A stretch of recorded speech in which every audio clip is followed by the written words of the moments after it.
al doctor José Manuel Viudes, médico clínico, neumonólogo, especialista en gerontología y longevidad saludable. Muy buenos días, doctor, ¿cómo le va? Bienvenido. Un gusto tenerlo aquí en los micrófonos de Radio Parque. Buen día, ¿cómo están ustedes? Bien, bien, doctor, un poco preocupados porque y queremos ocuparnos, por eso llamamos al especialista, como usted, para hablar del clima, de los cambios, de la gripe, del resfrío, de todo. Así que por eso lo estábamos citando. He leído en algunos medios de comunicación que habría gripe A. Bueno, no hay un mensaje y una información todavía del Ministerio de Salud, por eso hay una preocupación en la población. Por eso lo citábamos Sí, para charlar un poquito. sí, gracias por llamarme. Sí, lo que nosotros estamos preocupados es que se adelantó el invierno y eso hizo que muchos, yo soy uno de ellos, que estamos cursando un cuadro viral, estamos Ajá. todos como congestionados y con cuadros virales inespecíficos, pero lo que nos preocupa es que el 50% de esos cuadros son H1N1, que es esta famosa gripe del 2009 que lamentablemente complicó a mucha gente y es un virus de la gripe el más agresivo Ujú. y produce mucha inflamación muy parecida al COVID. Estamos viendo casos de pacientes ventilados, neumonías graves, no mortalidad, pero sí cuadros graves y pacientes sobre todo en los frágiles, ¿no? En los adultos mayores Sí. y en los chicos menores de 2 años. Y por eso la recomendación es, nosotros, al menos en Buenos Aires, en el hospital italiano donde yo me formé, hasta junio, pedíamos a la gente que se vacune, no más allá de junio, pero ahora queremos lo que estamos pidiéndole a nuestros pacientes es que traten de vacunarse hasta julio inclusive, o sea, tenemos todo este mes para vacunarnos. Ujú. Doctor, en estas enfermedades respiratorias, ante el mínimo síntoma, a ver, ¿qué tiene que hacer el paciente o cuáles son los síntomas también de la gripe A, del COVID? ¿Son similares? ¿Cómo debe accionar una persona? Porque generalmente la mayoría nos quedamos en casa, nos empezamos a automedicar, que no, que toma el tecito con limón, que la miel, que nos compramos algo de la farmacia y después se agrava la situación. Claro, sí, es una muy buena pregunta porque lo que nos preocupa a nosotros también es que la gente por ahí pierde un tiempo valioso, que es si el paciente tuviera el caso, que ya le digo que es la mayoría de los casos H1N1, el tratamiento debe ser precoz dentro de las primeras 72 horas con un antiviral que se consigue luego de las 72 horas, si el paciente sigue inflamado con signos de fiebre o falta de aire o mucha tos, o sobre todo muchas secreciones y mucho desgano, debería recibir un corticoide, que es la dexametasona, para que justamente el cuadro no tenga un proceso tan severo, digamos, y no lo lleve a una internación. Ujú. Doctor, ¿cuáles son los síntomas usted habla de H1N1 y también quiero saber si es lo mismo que gripe A? Bueno, el COVID sabemos que es otra cosa, pero tiene los mismos síntomas, ¿es así, doctor? Sí, perdón que olvidé decirte eso que me preguntaste. Ujú. La verdad que ahora ya no hay diferencias entre una y otra. Por ejemplo, antes decíamos nosotros que el COVID tenía pérdida de olfato y la gripe no, y ahora nosotros tenemos, de hecho yo estoy sin olfato hace 24 horas. Ahora vemos, y bueno, yo me hisopé y no es COVID, digamos, me hice el hisopado para COVID y para H1N1 y dio negativo.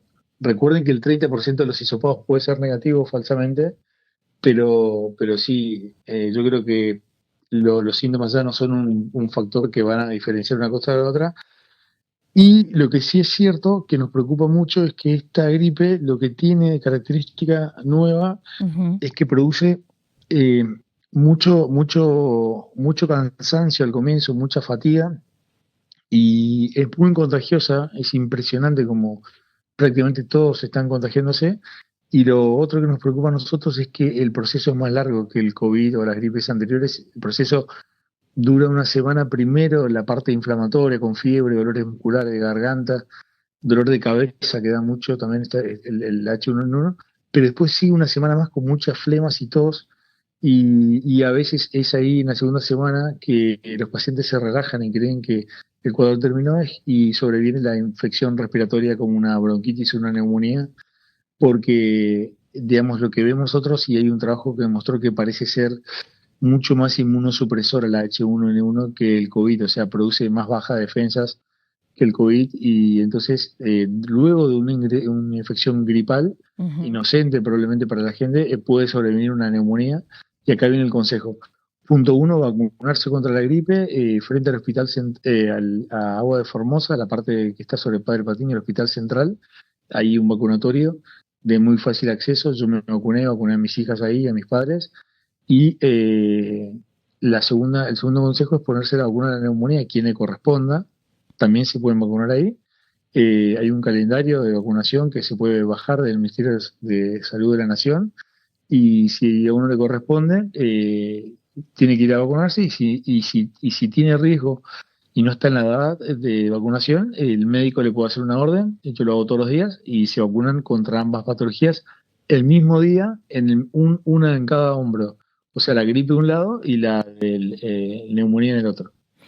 Doctor, ¿quiénes serían o a quiénes le correspondería la vacuna contra la neumonía? O sea, para la neumonía que acaba de decir usted, tienen que vacunarse, ¿quiénes le corresponda? ¿Quiénes serían esos?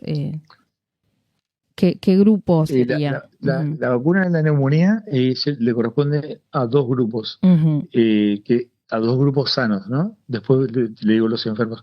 Los grupos sanos son los niños menores de 2 años y los adultos mayores de 65 años.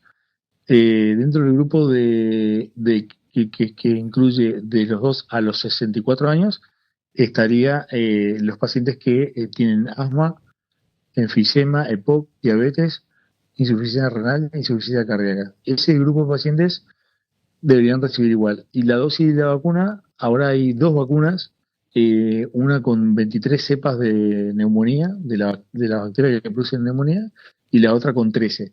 Se pone una primero y al año siguiente la otra. Ese esquema de vacunación dura 5 años de protección.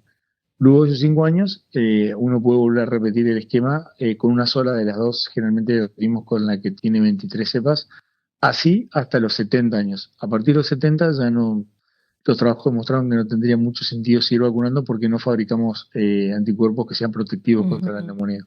Doctor, escucho gente que dice, no te vacunes porque yo me vacuné y me hizo re mal. ¿Por qué a algunos le cae mal la vacuna? O es escucho gente que recomienda no vacunarse porque le cayó súper mal. No sé en qué sentido. Sí, sí, no, la verdad es que ese es un mito que ya está, por suerte, eso está aclarado, digamos, por un trabajo que demostró que para ponerle a una persona, fueron 1000 pacientes y 1000 en cada grupo. A un grupo le pusieron la vacuna de la gripe y a otro grupo le pusieron solución fisiológica. Y la verdad que los efectos colaterales que refiere la gente no se han visto en ese trabajo. Duró 15 días, o sea, esos dos grupos durante 15 días fueron seguidos telefónicamente. Y lo que sí vemos es dolor en el sitio de la punción. Por eso les recomiendo que si se van a poner una sola de las dos vacunas, la gripe y la neumonía, se van a poner una, que lo ideal es ponerse ahora la gripe, porque es el disparador después de la neumonía. Se pongan en el brazo que no usan, o sea, los que somos diestros deberíamos ponernos en el brazo izquierdo. Y todo dolor en el sitio de la punción, que dura 24 horas, febrícula, que puede durar 2 o 3 horas, que se trata con paracetamol, y nada más. El resto que la gente cuenta es el recuerdo de una gripe que lamentablemente se tomó, pero en esos 14 a 21 días que todavía la vacuna no tiene efecto, y entonces estamos desprotegidos como si no hubiéramos recibido la vacuna. Lo que pasa es que la gente lo recuerda por la relación que tiene el mito este de que la vacuna te puede dar una gripe peor. Claramente eso no es así. Claro, bueno, le hago estas preguntas simples porque es lo cotidiano, ¿no? Lo de que la gente por ahí, por eso, muchos optan por no vacunarse. Y usted está hablando de la importancia de vacunarse, lo importante que es prevenir, ¿no es cierto? Empezando con las vacunas. Y este lugar que dice que pueden ir a vacunarse, ya dio los rangos etarios también y pueden ir sin autorización, sin una ordencita, sin nada, doctor, estas personas. Sí, si son mayores de 65 o menos de 2 años, Ujú, o tienen documentado, por ejemplo, en alguna historia clínica de que estuvieron internado o una historia de un médico que diga que tiene una enfermedad que baja la defensa, como ujú, asma, diabetes, insuficiencia cardíaca, insuficiencia renal, HIV o SIDA, estar haciendo un tratamiento quimioterápico por alguna patología oncológica. Esas personas se pueden ir directamente sin una orden médica. Ahora, para el grupo que está que es menor de 65 y mayor de 2 años y que no tiene una patología específica, ajá. también el médico puede tomar la decisión, como yo la tomé con mis hijas, de vacunarlos porque la única forma de cortar este proceso que va a ser largo, porque el invierno recién comenzó y vamos a tener días buenos y días malos, Ujú. es vacunar a la mayor cantidad de gente posible para no contagiar sobre todo a los adultos mayores. Exacto. Doctor, leo, acá hay un Radio Fantasía, un Facebook de un medio de comunicación que emiten este mensaje. Hola radio, escuché que están tocando el tema de los empleados de Friar, que es una empresa cárnica que fallecieron. Él mismo estuvo trabajando engripado porque la empresa no, bueno, no sé si le permitió o no, eso ya es un tema aparte. Lo que quiero resaltar con esto es, ¿qué te mata? ¿La gripe? ¿Se puede morir de una gripe? ¿O matan las complicaciones? ¿O te mata la influenza? ¿Hay influenza en Formosa?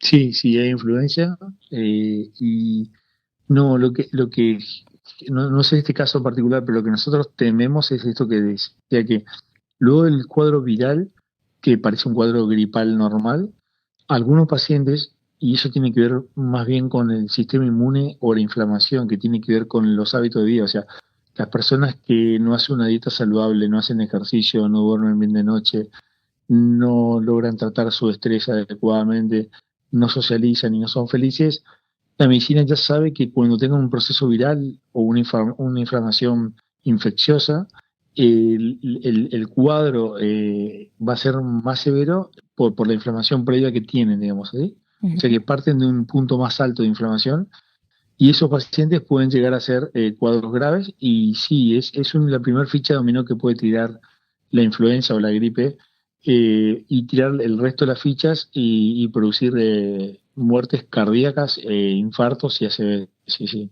Ujú. Bien, doctor. Bueno, usted ya nos dijo qué grupo tiene que vacunarse, cómo tienen que vacunarse. Hay que ir urgente al médico ante el primer síntoma, que es un buen consejo que nos da. Y también los cuidados, doctor, ¿no? Volver otra vez a no compartir el mate, cuidarse siempre con eso, que aflojarnos Claro, un poco con eso. claro, hemos aflojado eso y los adultos mayores, si van al banco a cobrar su jubilación o si van a un lugar como el supermercado, deberían volver a usar barbijo sin ningún problema. Debemos acostumbrarnos a eso en esa época. En esta época, yo antes del COVID le regalaba un barbijo a mis pacientes. En Ujú. esa época eran barbijos que había que atarse arriba y abajo, así que les enseñaba a usarlos y le grababa un videito para la familia para que repasen. Y era antes del COVID, así que no veo por qué deberíamos volver a hacer eso, porque lo que la gente no sabe es que al estar tanto tiempo aislados en las cuarentenas largas que tuvimos y al usar tanto tiempo barbijo, nuestro sistema inmunológico perdió la capacidad de recordar los anticuerpos que debía de fabricar para el virus, así que nos va a llevar este año, tal vez el año que viene como último año, el tiempo suficiente para que el sistema inmunológico se restablezca y vuelva a tener anticuerpos protectivos contra la gripe. Por eso lo ideal es vacunarse, claramente.